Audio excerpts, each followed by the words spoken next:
Peace be unto you, beloved. Peace and blessings be unto you. We begin in the name of God, the compassionate and the merciful. All praise belongs to the one, the primordial, the Lord of all creation, the compassionate and the merciful master of the day of judgment. You alone do we worship. From you alone do we seek our refuge and our help. Guide us on the straight path, the path of those whom thou hast blessed, not those who have incurred your wrath or those who have been led astray. Peace and blessings, beloved. I'm a little late going live today, but I was ripping and running all over the place. I don't even have my glasses. Y'all see my glasses over there? I ain't got no glasses. Zoe, you gonna help me out?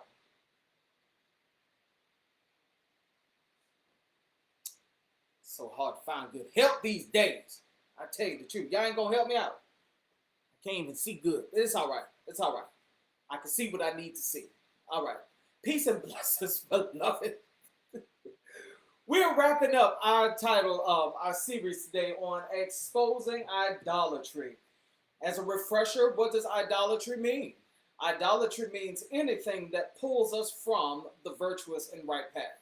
Anything that distracts us from being our operating in our highest good.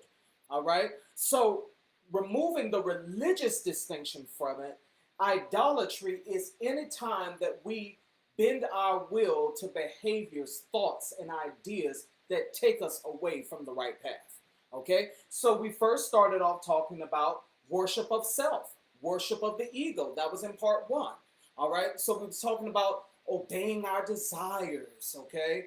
All right, and learning the discipline of meditation and quieting our ego so that we can understand the inner knowing of what to do and how to do it.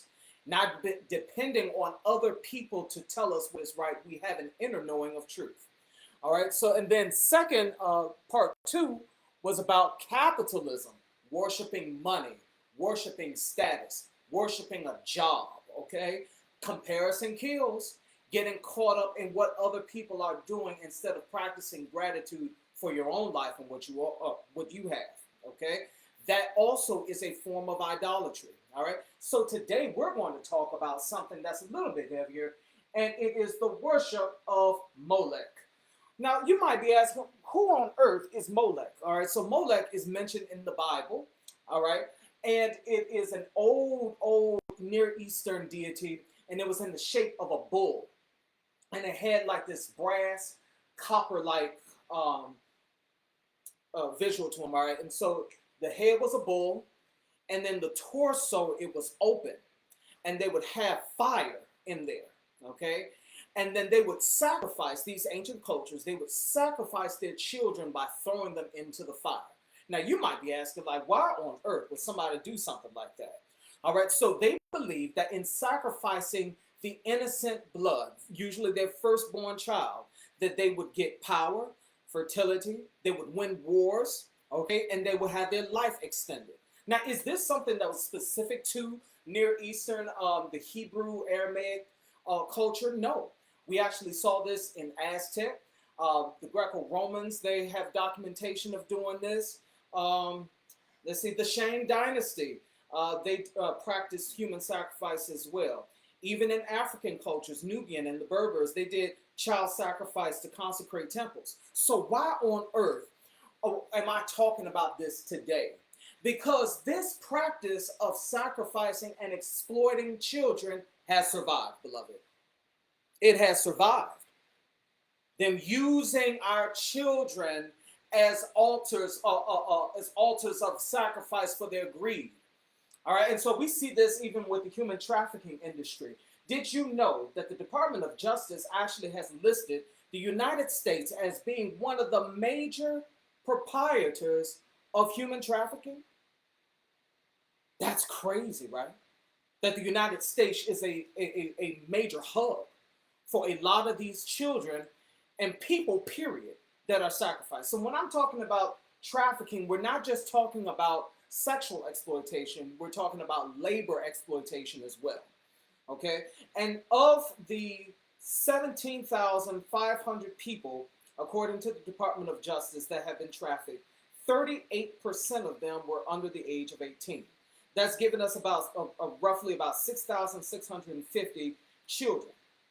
All right, and that came from the United Nations Office on Drugs and Crime.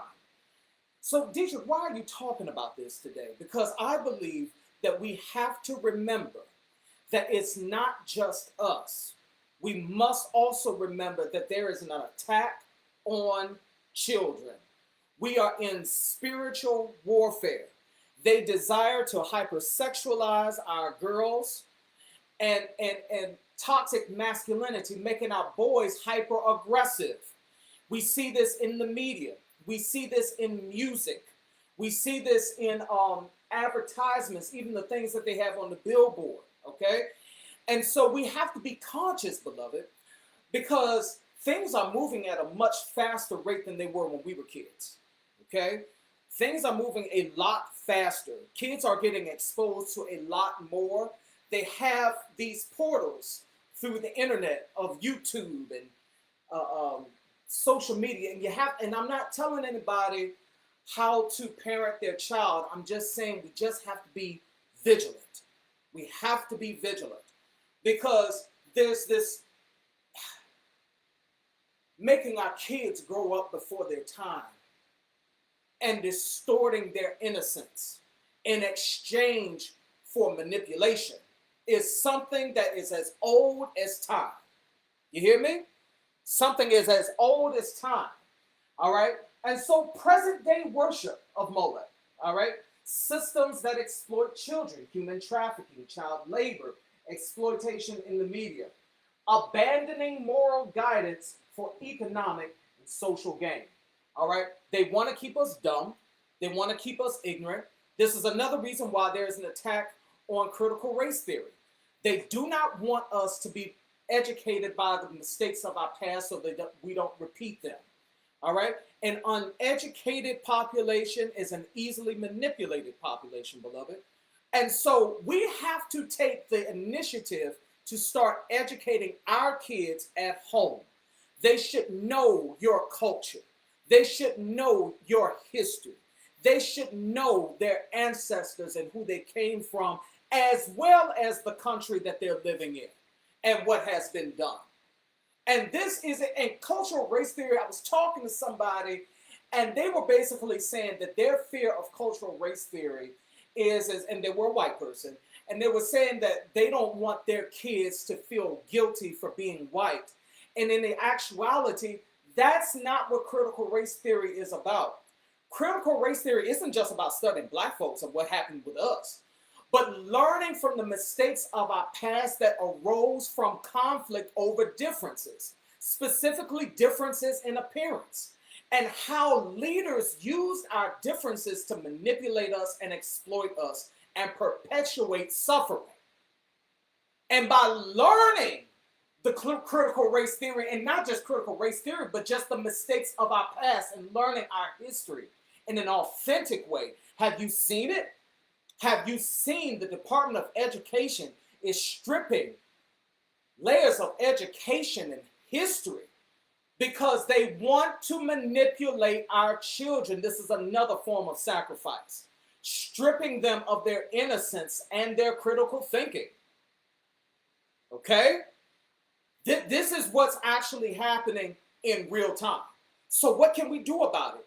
We have to have intentional time with our children. I know that we get tired. Some of y'all working 2 jobs, but you have to have some intentional time where TVs are turned off, where phones are off, and you talk.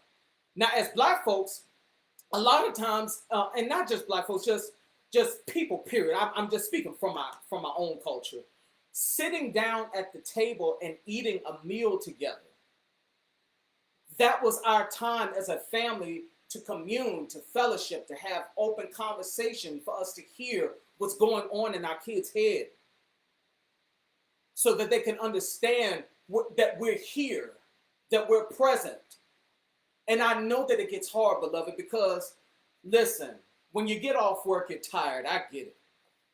But There is spiritual warfare going on, and it's real.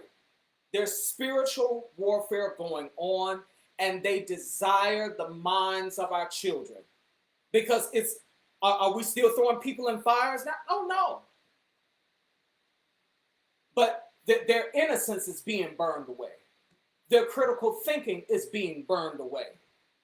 All right? Be careful. Put guardrails on your social media devices.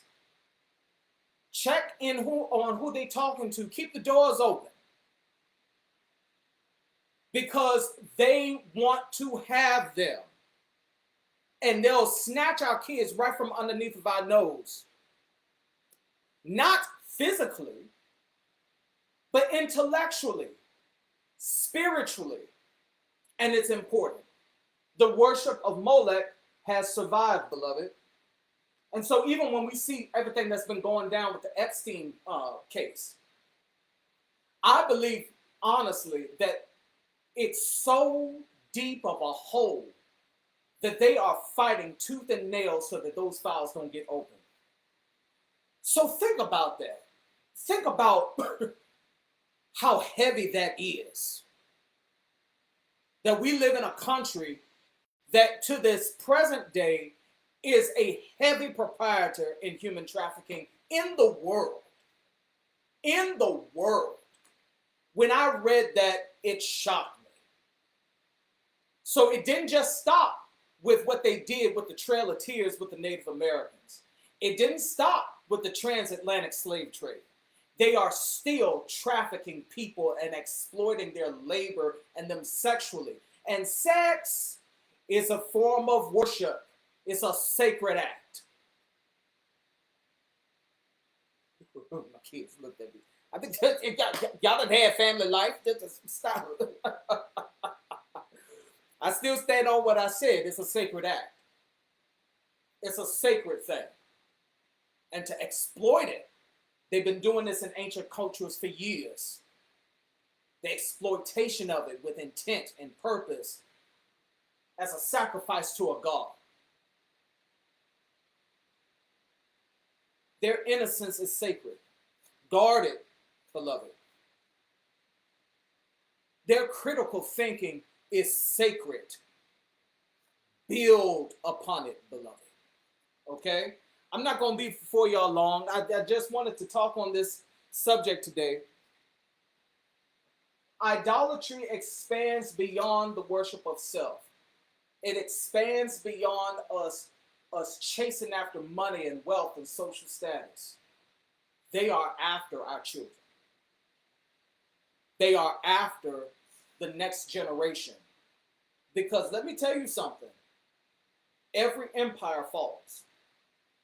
They rise and then they fall. And they feel their power slipping away from them. They feel their power slipping away from them, beloved. So we have to be intentional. I encourage you, one thing that I do with my family, I was really good with it, and then we had kind of got out of the practice of it, but I'm bringing it back. And that's having quiet time in the evening where we read, where we talk. I cannot explain how important this is. All right? This is one simple thing that we can do to help safeguard, okay, against the attacks against the minds of our children. So, beloved, if you have listened to this entire video, I thank you so much for your time. And until the next time, God's peace be upon you always, and I love you.